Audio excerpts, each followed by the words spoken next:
Welcome to Witch Talks, a series for spiritual seekers, witches, and enlightened souls.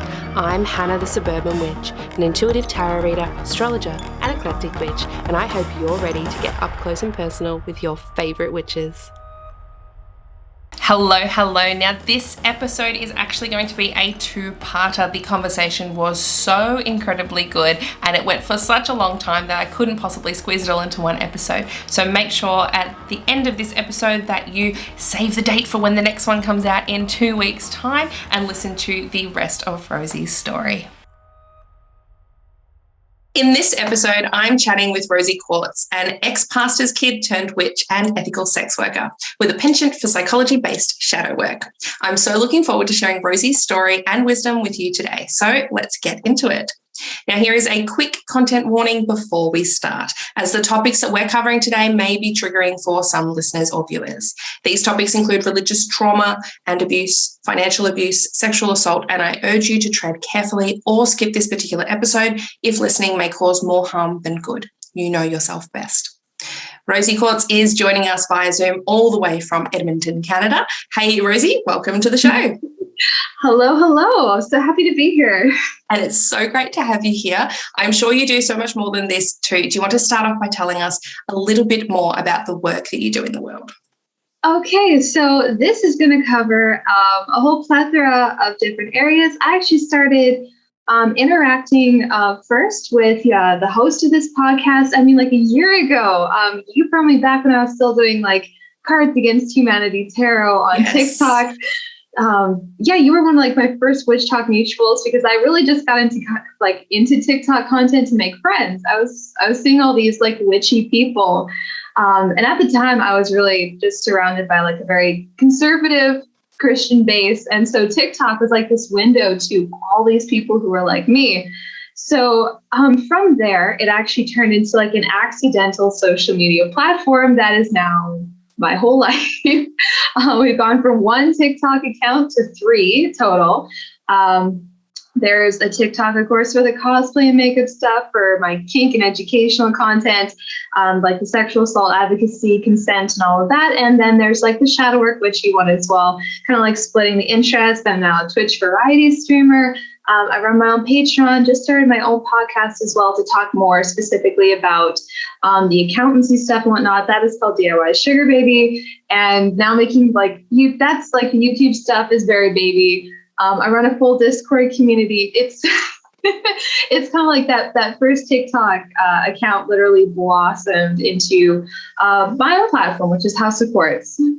That is fantastic. And you are all over. I follow all of your little accounts. And I was there at the beginning, which I think was very early 2020 when I myself had just joined TikTok as well. And we were like, oh, let's be friends. I know. I was so happy because there was so much witchy content out there. So many phenomenal Witch Talk creators. And I was out here just being notice me. And I was out here with my little a lot of people were doing tarot content. And I was how do I get their attention? Well, you got my attention doing the Cards Against Humanity Tarot. If anyone out there has not heard of Cards Against Humanity, it's like a card game for adults because it is a little bit interesting. Mm-hmm. It's good fun, and that got my attention absolutely because I love playing Cards Against Humanity. Can't say I'm particularly good at it. I have a very weird sense of humour that only my husband understands. And so seeing you doing that and then putting it into tarot readings, I thought was so unique and interesting. So that was good fun, and I loved that content. But I've seen you grow and blossom from there into what you are now, which is almost unrecognisable in a really beautiful way. You've come into your own, you've come into yourself. I'm really loving seeing your progression from that lovely young girl into this strong, powerful woman. Oh yeah, it's been a process. And I keep getting that feedback back from people, a lot of my mutuals who started following me way back beginning of 2020 being wow, this is such a shift, a change. So COVID was my tower card, so to speak, in just a huge life shift that really took everything, ripped away a lot of masks and kind of brought me out of like this hiding shell over here into what it is today. Yeah. Now, what we're going to talk about today, we're going to talk a little bit about the church, as we've also sort of bonded over the fact that we're both ex-evangelical. We're on that pathway. Now, can you tell us a little bit about the church that you were brought up in and when or why you left? Okay, so I was raised in, on TikTok, I call it a culture, so don't get into any legal trouble at all. But I grew up in the Seventh-day Adventist Church. You might hear it also called SDA.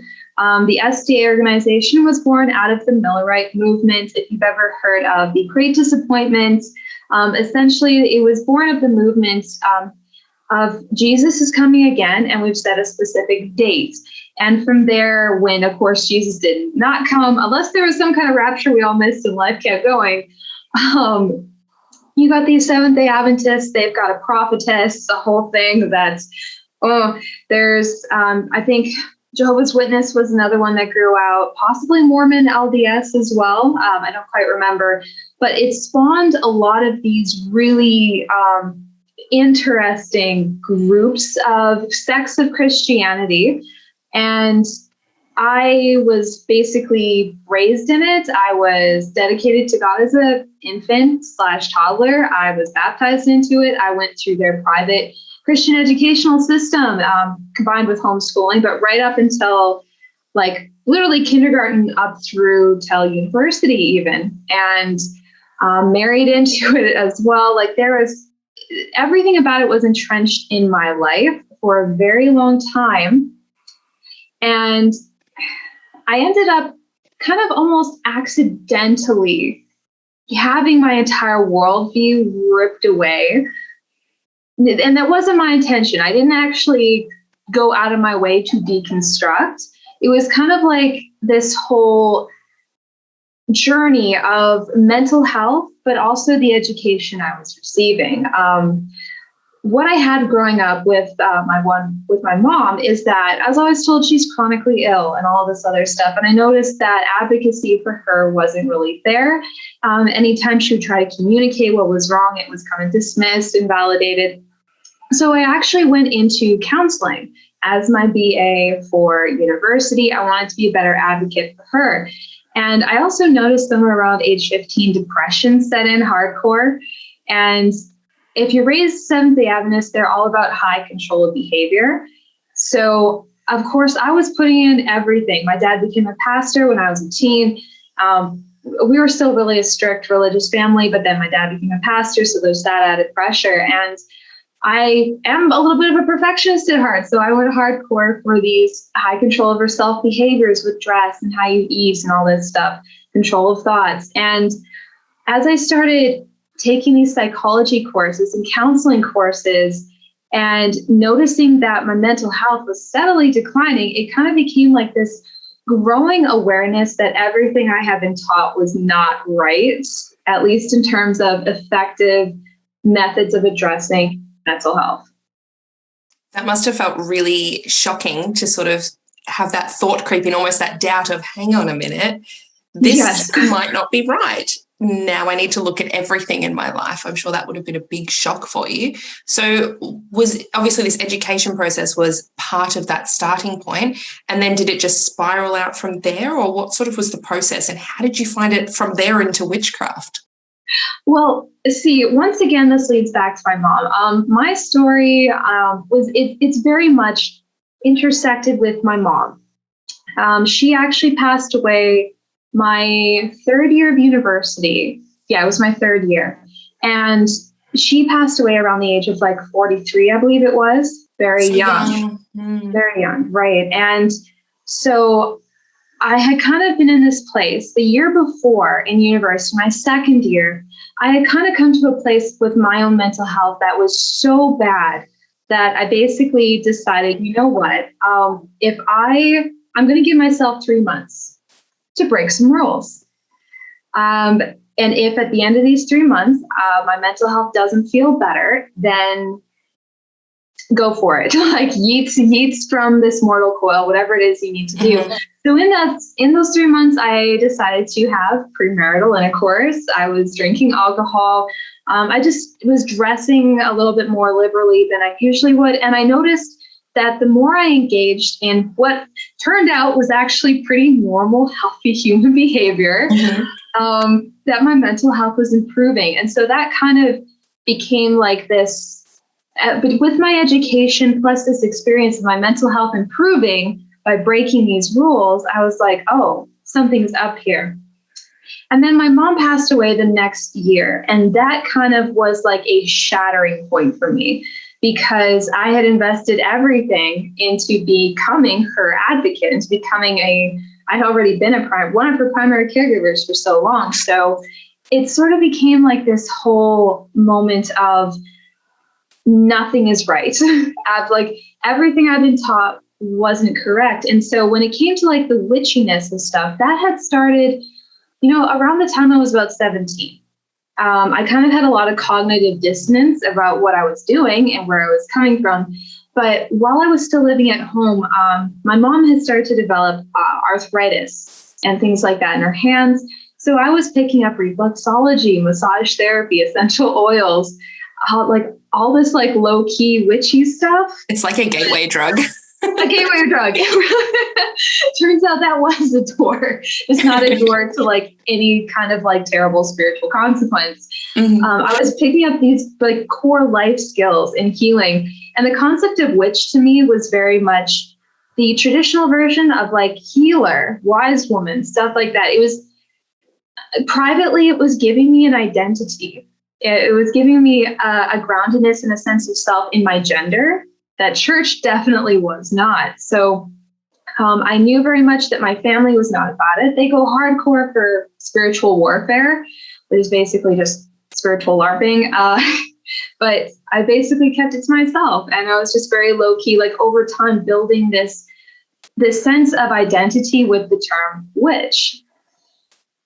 I love that. And you're right. The term witch as a feminine, and now witch, for everyone out there, is a gender neutral term. So you can be male, female, or anything in between and call yourself a witch.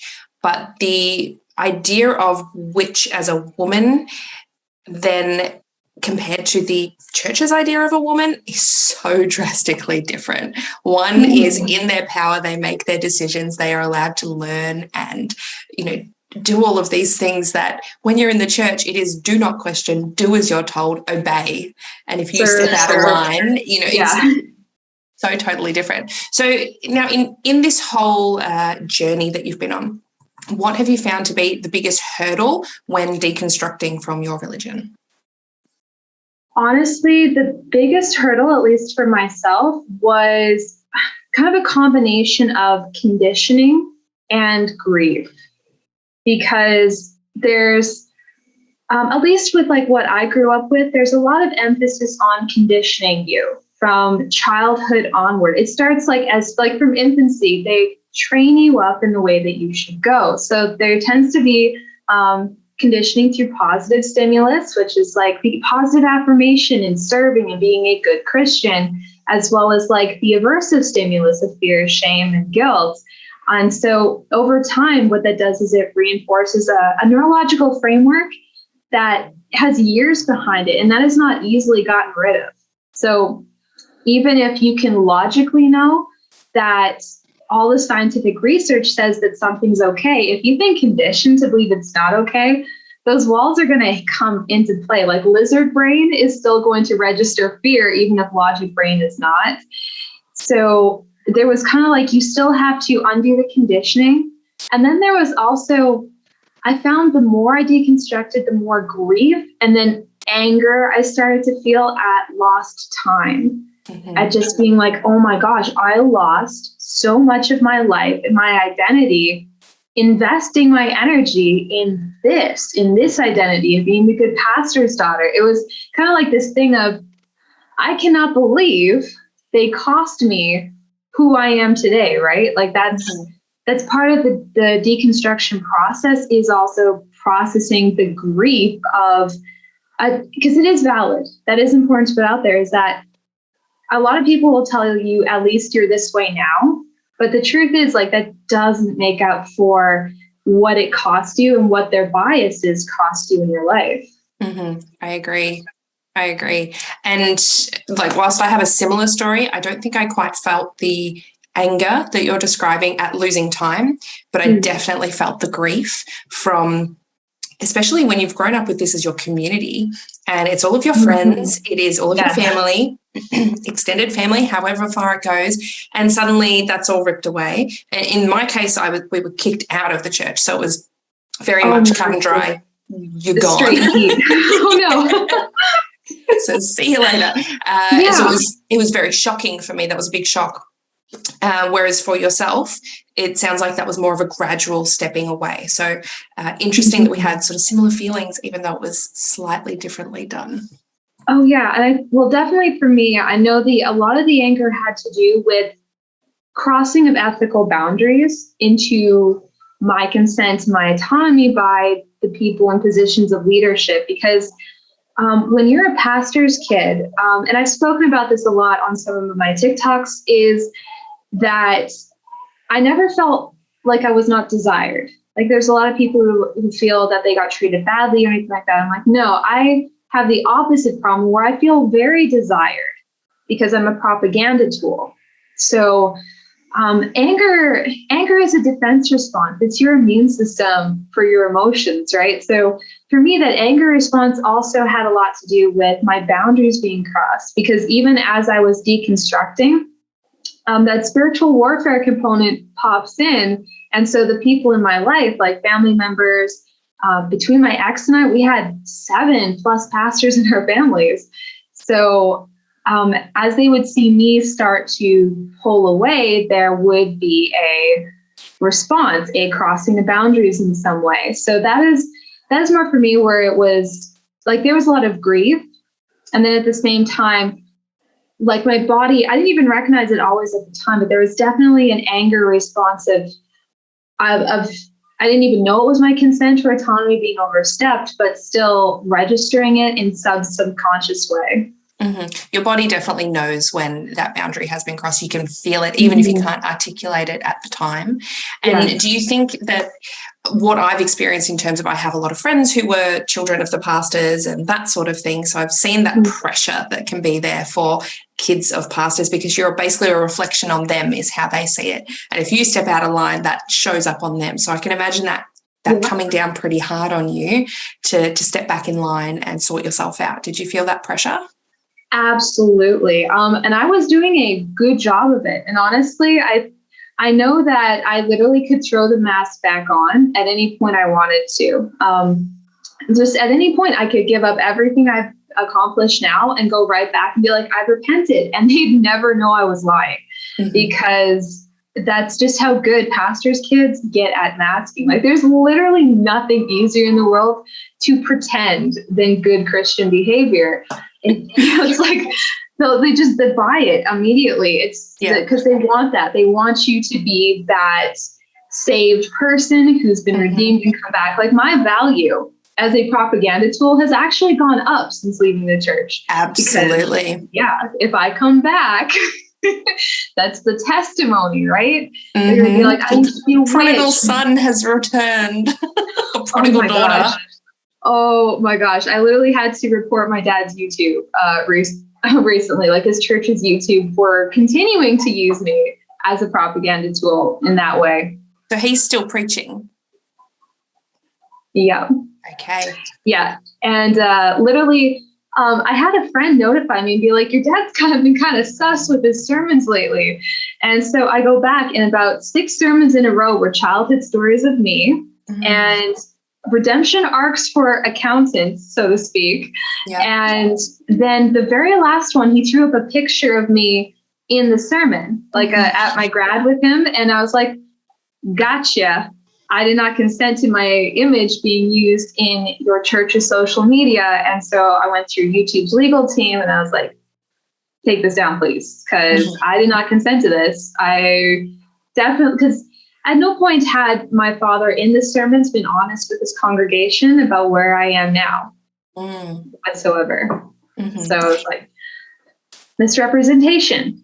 Yeah, definitely. Yeah. And that must have been, I mean, good on you for going to YouTube and getting it taken down, but I'm sure that was a big shock. Do you have a relationship with your dad at the moment, or is it sort of shifted and changed since you've left the church? So, and I actually get this question a lot because I think for people who know they're deconstructing and in that process, they're aware that there's going to be social repercussions and they may not be in a socially safe environment. There's a lot of us who masked and are still masking today because we know the response. We're going to lose positive affirmation or even economic support if we come out as being other than the Christian stereotype. So for me, I actually decided that specifically because of the religion that my family's in, is that they're not really safe, at least at this point, to interact with. I have not been in direct contact with them in over a year since I initiated the separation process from my ex.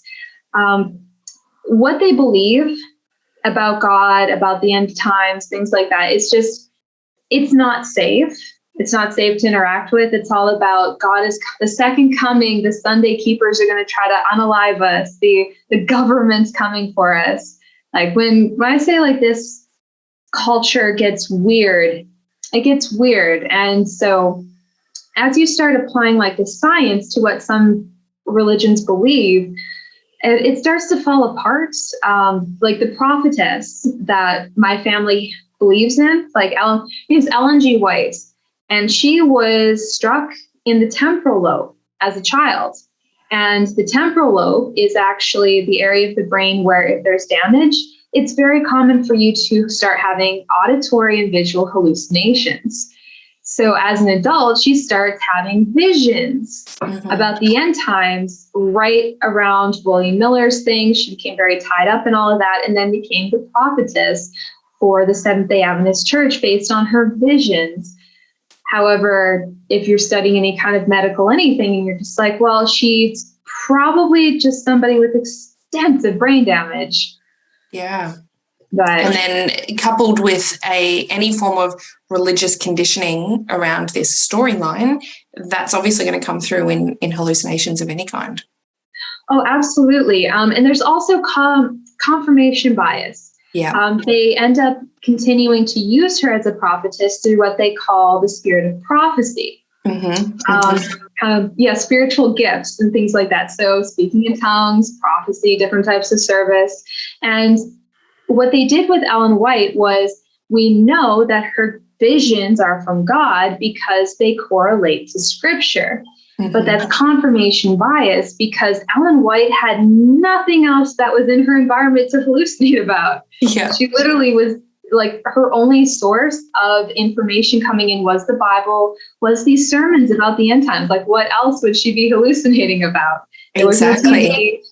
She wasn't taking in romance books or anything like that, like anything salacious at the time. So of course she was hallucinating about the end times. I interrupt your listening pleasure to ask you if you're enjoying this podcast. I ask because this series is a labour of love, and if you like what you're hearing, consider signing up as a Patreon supporter to see its continued success. Not only will you receive exclusive access to my private Facebook group, but also monthly live readings and moon ritual worksheets. Head over to patreon.com/suburban witchery to sign up now. And now back to the show. Now, I'm curious, since you touched on spiritual gifts, which was a massive thing in the church that I grew up in, and personally, I believe the Pentecostal church particularly is one of the most psychically active churches, even though they would never call it that. And if you even hinted that, oh, yes, that gift of prophecy that you have, that might be clairvoyance, you'd be kicked out very quickly. Gone. But did you yourself experience any of the spiritual gifts, such as being slain in the spirit or speaking in tongues, anything like that?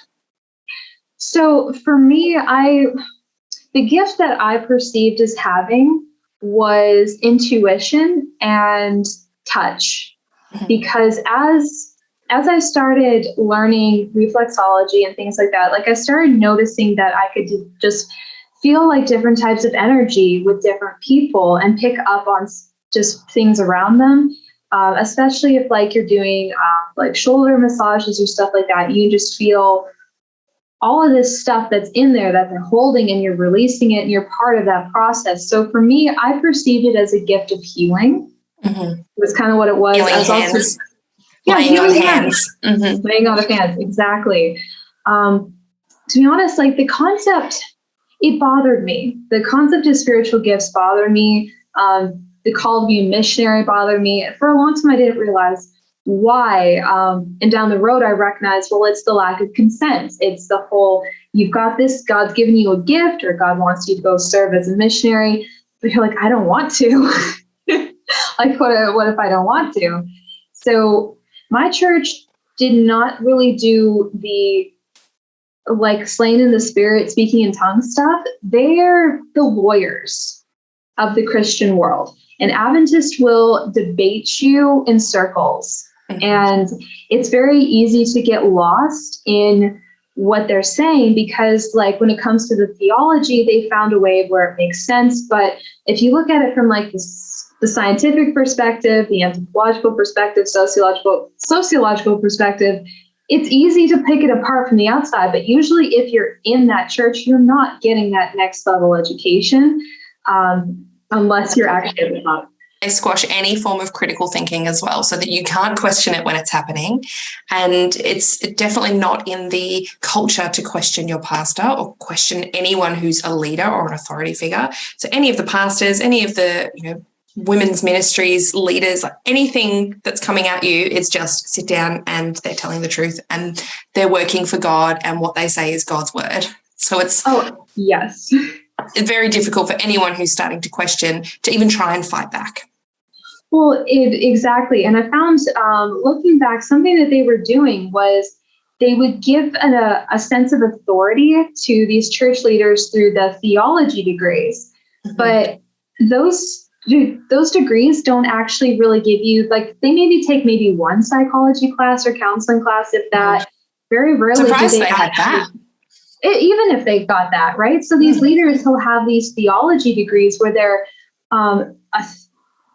it kind of just like we assume they know what they're talking about with the Bible. But if you don't have the anthropology, if you don't have the sociology, the psychology, you don't have all this other stuff surrounding theology, you actually are really only preaching your own perspective, your own confirmation bias at your church. And I found this tweet I got like last week that just blew my mind. It was so true. I forget who said it, but it was basically a lot of pastors are literally just projecting their own trauma through their sermons onto their congregation is what they're doing. It reminds me a little bit, there is, I don't even know if it's a hot take or a hot term at the moment in the witchcraft community, everyone talking about UPG, unverified personal gnosis. Right, It's almost like that's what pastors tend to do. They basically say, they don't know. I think they think it's verified, but it's probably a result of their own experiences, their own interpretation of the Bible. Doesn't mean it's true. And our church, we didn't have, most of the pastors hadn't been to Bible college, hadn't done any form of studying. A lot of the pastors that I saw lifted up was purely, they married the pastor's daughter. You're now a youth pastor. Here you go. Here, go.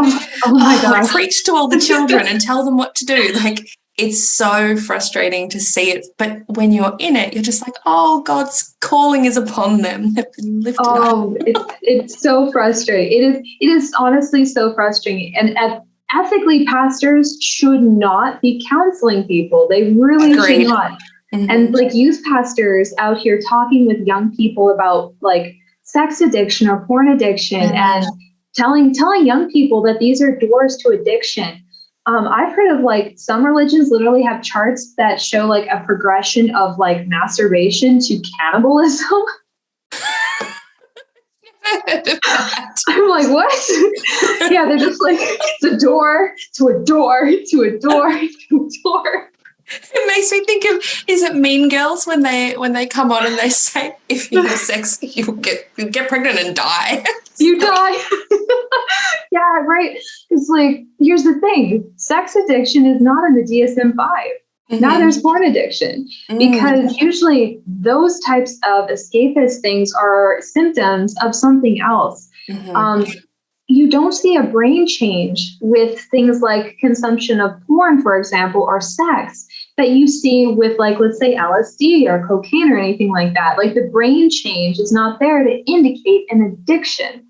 So when you've got like these youth pastors and whatnot out here educating young people about the dangers of sex and whatnot, they're giving absolutely horrifyingly out of date, bad information. Mm-hmm. And it causes damage to people down the road. And that definitely finding out that sex addiction alone was not a thing was just like this huge crumbling of like faith for me. It was just like all of this stuff just like really, like, in like an animation where a stone hits a mirror and it just like cracks and goes like that. Mm-hmm. Yeah, that's what happened in my brain. And I was like, oh. I bet. And when they're talking about things like this, because we had the pastors up in front of the youth group talking about, you do not have premarital sex. If you do, oh my gosh, the worst one. I hate when they do this. The crumpled up, ripped, torn piece of paper. Can we put it back? Or the piece of, what do they use, a $20 note or something. They'd crumple it up and they'd stand on it and they'd say, this is your value, this is what you're doing. And whilst your value is still there to God, when you repent and all of that, it can never be smoothed back to how it was. And the guilt and the shame that is built into that. So when it does end up happening, if you do end up having premarital sex, whether that's by choice or by not, suddenly the guilt just eats away at you. And it can do that for years. Even if you're out of the church, even if you're like, I don't believe that anymore, you still deep down, that deconstruction takes a long time to get rid of those things that they've just conditioned you to believe, that that it affects your actual values. So how have you found, because you've now come into this, you educate on Kink Talk, which is on TikTok, there's a hashtag Kink Talk. So you educate around sex and consent and all of that sort of thing. How did you fall into that section, and how did you cope with the shame that may have come up or the guilt that came up around that? So for me, I'm like one of like the primary deconstruction of faith tools and deconditioning tools that I found to be just like really effective is the concept of cellular regeneration and neuroplasticity. Because technically speaking, there is no such thing as being used up through sex. Our brains are constantly growing and adapting. The synapses do their whole thing. Your brain is constantly in this state of regeneration, and experience literally just adds to the neurological framework that is there. We have done ourselves as humans such a disservice with this whole you are used up or tainted by touch, because we're not. When you are touched by somebody, your brain is building new neural frameworks. And if you are in a healthy relationship, you're reinforcing health. If you are in healthy sexual dynamics, you're reinforcing health. And it's more like if you built a reinforced framework, that can be undone, that can be replaced. We've done this horrible thing where we're just like, it's a permanent damage that can't be undone. It's like, that's not the case. The human body is constantly in a state of rebuilding and experience and taking it in. And I know, like you said, like the crumpled paper. There's also one where it's like the rose. They'll pass a rose around the whole congregation and the rose will come back like falling apart. They'll be like, who would want this rose? And I was like, a botanist, a witch. Yes.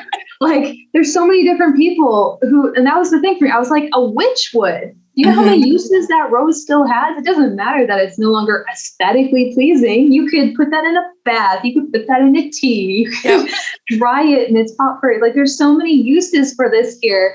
Why are you doing this weird thing where it no longer has value because it's not as aesthetically pleasing? It still smells good.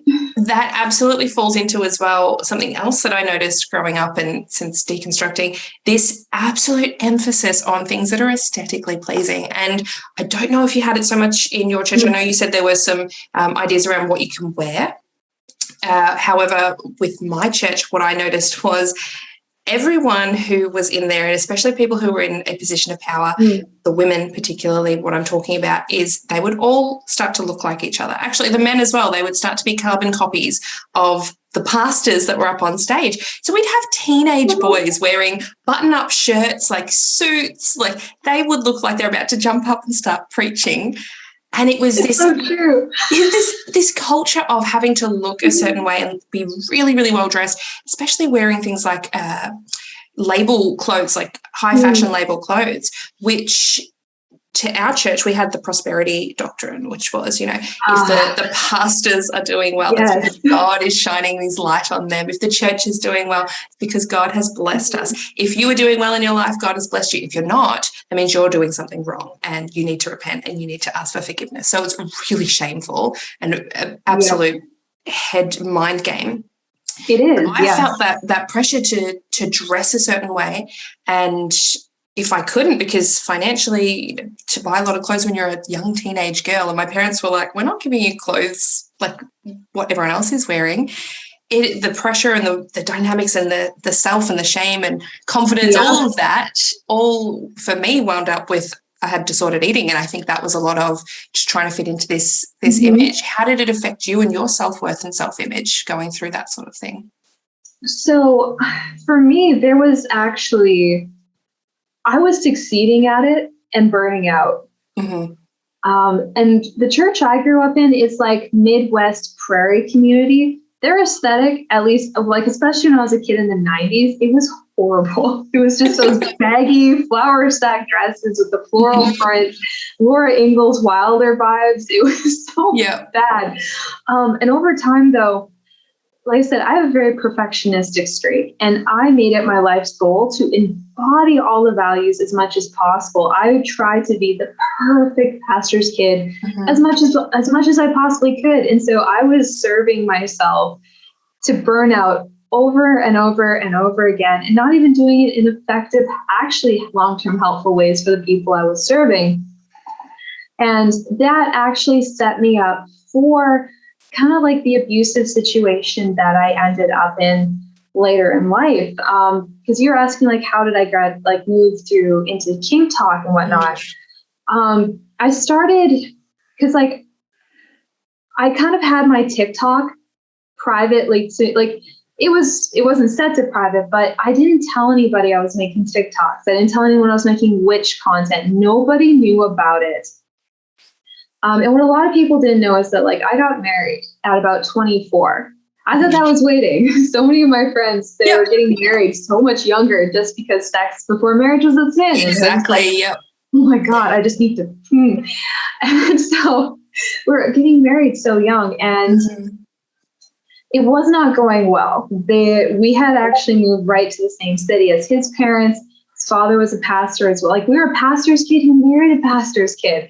And so it was just so much Adventism. And it was very much part of our lives. There were control issues with the parents and the family and all this other stuff. And so when Ford, not the car, the Premier of Ontario, cut student funding on us, because we were actually in the University of Windsor at the time. And my ex could not find work, and we were just basically to our families, we were like, we got to come back to Alberta. There's actually work here in his field. He could find a job. We're suffering here. Windsor, the city of Windsor of itself is its own. There's so many horror stories there. But my ex actually went ahead, and he was in Alberta for about 3 months before he got a job, and I followed. And in those 3 months is when I was making TikToks.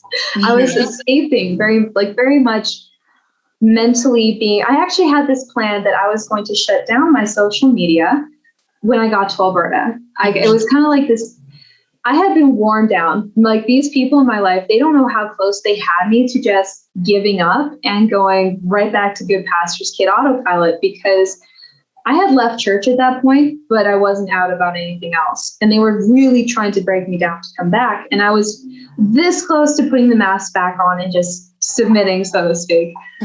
So TikTok was like a grieving tool for me, an escapist thing where I was letting myself grieve. I was letting myself be the person I wanted to be briefly. It wasn't real to me at the time. It was very much like, this is me. This is authentically me. And I was putting that out there, and I would watch my own TikToks over and over and over again. And I didn't realize what I was doing is I was reinforcing my authentic self in my own brain. Mm-hmm. So when I got back out to Alberta and I'm with my ex again, and I was just like, okay, here we go. It's time to shut it all down. I'll just disappear from social media.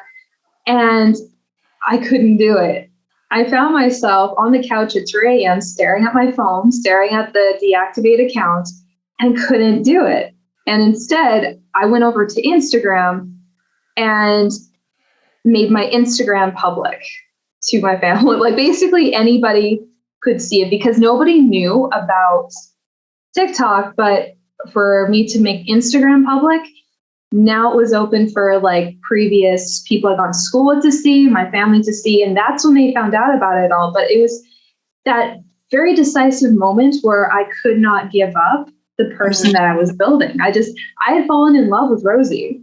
I absolutely adored this person and I could not give her up. So instead, I committed quite an act of rebellion and made her public. And that basically initiated this process of my family being like, oh my gosh, this, that, and the other. The relationship was very much going downhill, but I was finding like this joy and celebration in being myself despite their whole thing that was happening with them. Mm-hmm. And I started interacting with Kink Talk. And there were a couple of educators, Queen Anna Algos, for example, they run some marvelous classes. I started taking their kink classes and started learning about consent. And there was one night where I was on a video call with one of the kink talkers, a mutual of mine, because they worked in the federal system in the States. And I wanted to ask them questions about my mom and the circumstances surrounding her death. At the time, out of nowhere, I had an urge, an intuition to ask about sleep and adult sexual activity happening in your sleep. And then they went, oh, that's assault. That's legally sexually assault. Mm-hmm. And I was like, okay, because I remembered some things happening when I was much younger, back when I was like, we're in the dating stage. I'd only ever been with this one person. And they actually were the reason that I came to the realization that something wrong was happening with me. And as I started having like this really weird, a lot of joy and elation and authenticity happening here, but in the home life, depression, etc. And so what ended up happening is I caught my ex. I basically caught them, and it devolved. The situation devolved. My safety was being compromised, and I ended up moving out. I was basically homeless for a year. And this apartment that I'm in now, that was like my 1-year anniversary gift to myself of getting out of that situation. But Kink Talk, ironically, in contrast to the Christian world that I'd grown up in, I was always taught things like you don't touch kink, don't delve into your fantasies, all this stuff.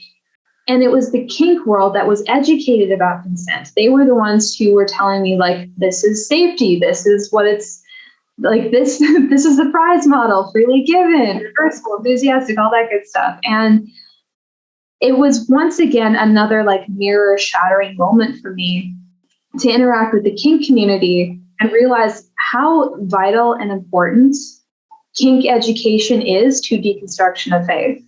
And like kink falls into witchiness so easily. Like both of them have rituals, both of them have themes, both of them have intent. Yeah, I can see that. It sounds like you had to be really brave at a couple of points on that journey as well, especially when you decided to make your Instagram public. That's a very brave step to do, because you would have known what that meant. You would have known the door that was opening, and there's no turning back from. There is, but there wasn't. So that's very, very brave of you. I was getting shivers as you were telling me. So it sounds like that was all part of what you were supposed to do to come into who you are now. So that's fantastic. Now, you studied psychology. So I'm interested, you're telling me that Kink Talk is sort of what told you about consent and all of that. Was that never discussed during your university degree? Okay, so my degree was, I got my degree in adventure-based counseling from the Adventist university I attended. Okay, it was an Adventist university. Got it. Yes. And then when I got married, I started working full-time in senior disability care. Mm-hmm.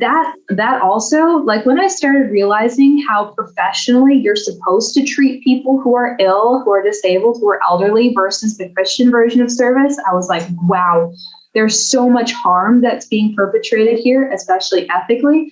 But then I started taking part-time psychology classes. And because the credits didn't transfer, because it's a private Adventist university, I had to start from zero in psychology again, taking intro to psychology. And I'm really grateful for that. I was frustrated at the time because I was like, I know this. I have my degree in this. Why do I have to start again? And that's when it clicked. What was being taught here, because a huge portion of the students are theology students. And when I realized what was being taught here, it's very different. Yeah. The secular focus versus the Christian focus is vastly different. And so it really opened my eyes to the focus over here with Christianity, the private Christian universities, is behavior modification, conditioning tactics. And over here, we have humanistic, cognitive behavioral, like the whole focus really shifted. As I'm doing this study, and I'm comparing the different types, especially with counseling and things like that, I'm getting this viewpoint of actually Christianity in leadership. A lot of it is crossing ethical boundaries of autonomy and consent by treating people as though they're spiritually unconscious. With like first aid, you can provide first aid if the person's unconscious without their consent. But otherwise you go like, hey, I'm Rosei. I am certified in first aid. Can I help you? Yes, that's the first thing they talk about. Exactly. There's consent there. And with Christianity, it's like there's this whole thing of if you're not Christian, you're spiritually unconscious, and therefore you don't know what's best for you, and we can overstep your consent on your behalf. And as I'm deconstructing this, I'm like, we are causing so much harm here. Absolutely. So with your psychology background, obviously you teach a lot on shadow work, which blends really nicely with that. So can you tell us in your words what shadow work is for those who may not know? Okay, so there's some very important key elements to shadow work. First of all, the concept of it has existed within Indigenous communities for a long time. There is a little bit of like colonization to it, I found, in pagan witchy communities. But it has existed for a long time, and there are communal pockets of it. We tend to view it as being an individual process, but communal, Indigenous, and POC communities often use it communally. It became popularized through Carl Jung's concept of the shadow self. So the connotation of it today is not inherent, like shadow sounds witchy and pagany and stuff, but no, shadow is a reference to Carl Jung's theory that, because you had Freud, right? So Freud's psychoanalyst of like the id, ego, superego. When you kind of you see this gradual process from Freud to Carl Jung, you've kind of got the shadow self was tied to the subconscious, and it's the original concept was repression. These things about yourself that you perceive as being undesirable, and so you kind of push it back. And we've sort of gone back and revisited that concept because we found that repression doesn't equal processing. Instead, we're holding it. It's still there. It's still bothering us. Or you've got masking and things like that. Like this is a concept that is going on and has grown and expanded, and it keeps going into some very interesting places.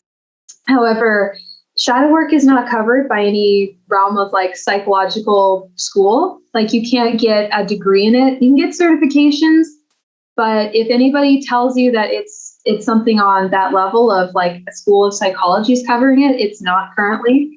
Because if you're looking for a therapist or whatnot, you're looking for someone who's licensed and registered with a University of Psychology in their area. That does not exist for shadow work. And also, shadow work thus is not a replacement for therapy. It can be therapeutic. You and I know this back the back of our hands, but a lot of people have kind of, there's predatory spiritual people who take the concept of shadow work and offer it up as if it were a replacement for therapy, when the truth is, when you've got trauma, trauma impacts your brain on a literal, physical, biological level. So shadow work, like let's say that you've got trauma and you actually, the trauma has caused brain damage in a way that like impacts how your brain is taking in neurotransmitters. You're going to want to talk to a professional. Like you're going to want to talk to someone who's able to identify that and prescribe medication if need be. A shadow work professional isn't going to know how to address any kind of physical damage done to your brain by trauma. So that's one reason why we're like, hey, there's trauma. Please go speak to a professional. Shadow work is kind of one of those things where it's a processing tool and it is not a solution. It's just a tool that you can use throughout your life. And it's something that you can, unfortunately, re-traumatize yourself with as well if you're not careful.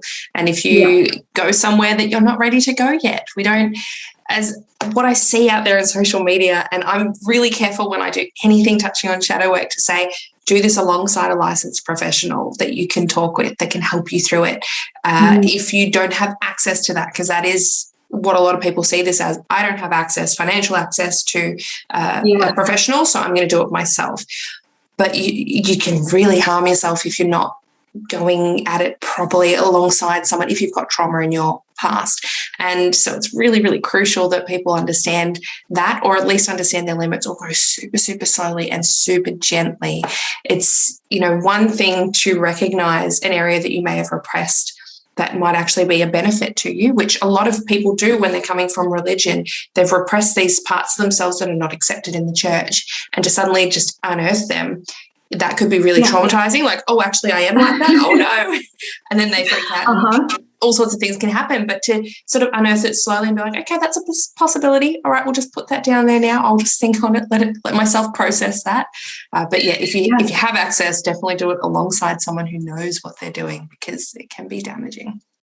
Oh yeah. I don't know if you noticed, like the progression for a lot of our mutuals, and like even for myself included, like witchy pagan concepts being indicators of something else, but we weren't seeing it at the time. Like there's a couple of things that became really big last summer on TikTok, and that was empath and veiling.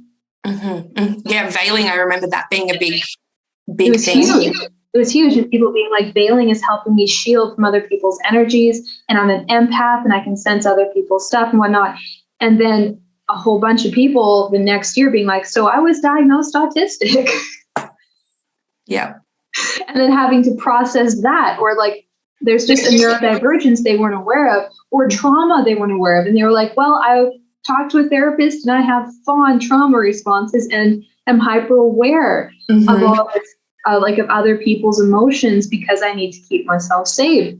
Yes. And that was kind of a huge thing. And I find like shadow work can sometimes be the initiator to bigger processes. A lot of the times, like shadow work to me is literally just like a tool, because often what is being repressed and what you might see as you do shadow work leads to bigger things. Like if you're repressing, you might find out that that was a mask because you're neurodivergent. You might find that you were bisexual and you were masking your attraction to the same gender.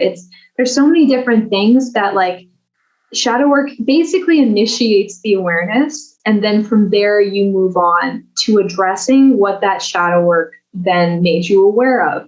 That's, to me, the most effective form of shadow work is literally awareness of what is there, and then once you've been made aware, going on from that point. So what would you say is the beginning process for becoming aware? How would you begin your shadow work journey to opening up your self-awareness?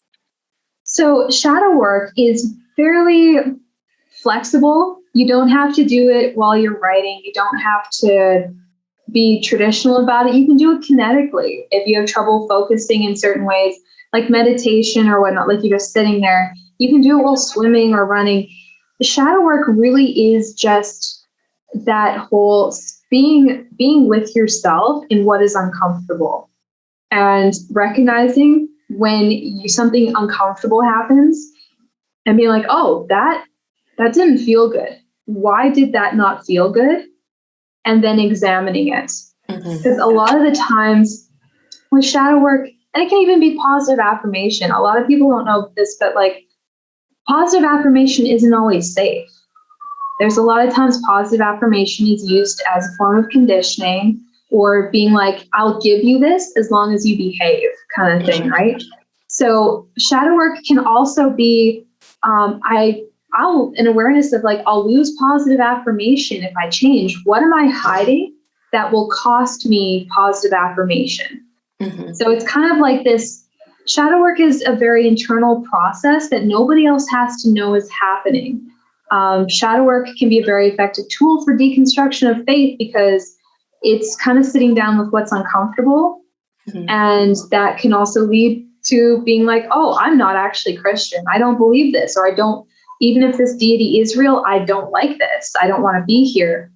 So shadow work is kind of like that little tool, that private thing that you can do to process and be like, you know what, maybe this isn't healthy for me. And you can sit in that shadow work that nobody else has to know about and privately come to your adult informed decisions about what you want to do for your own well-being and then act from there. Mm-hmm. Yeah, I love that. Thank you for listening to part 1 of Rosei's story. Part 2 will be out in 2 weeks' time on the next episode, and I look forward to chatting with you then. Bye.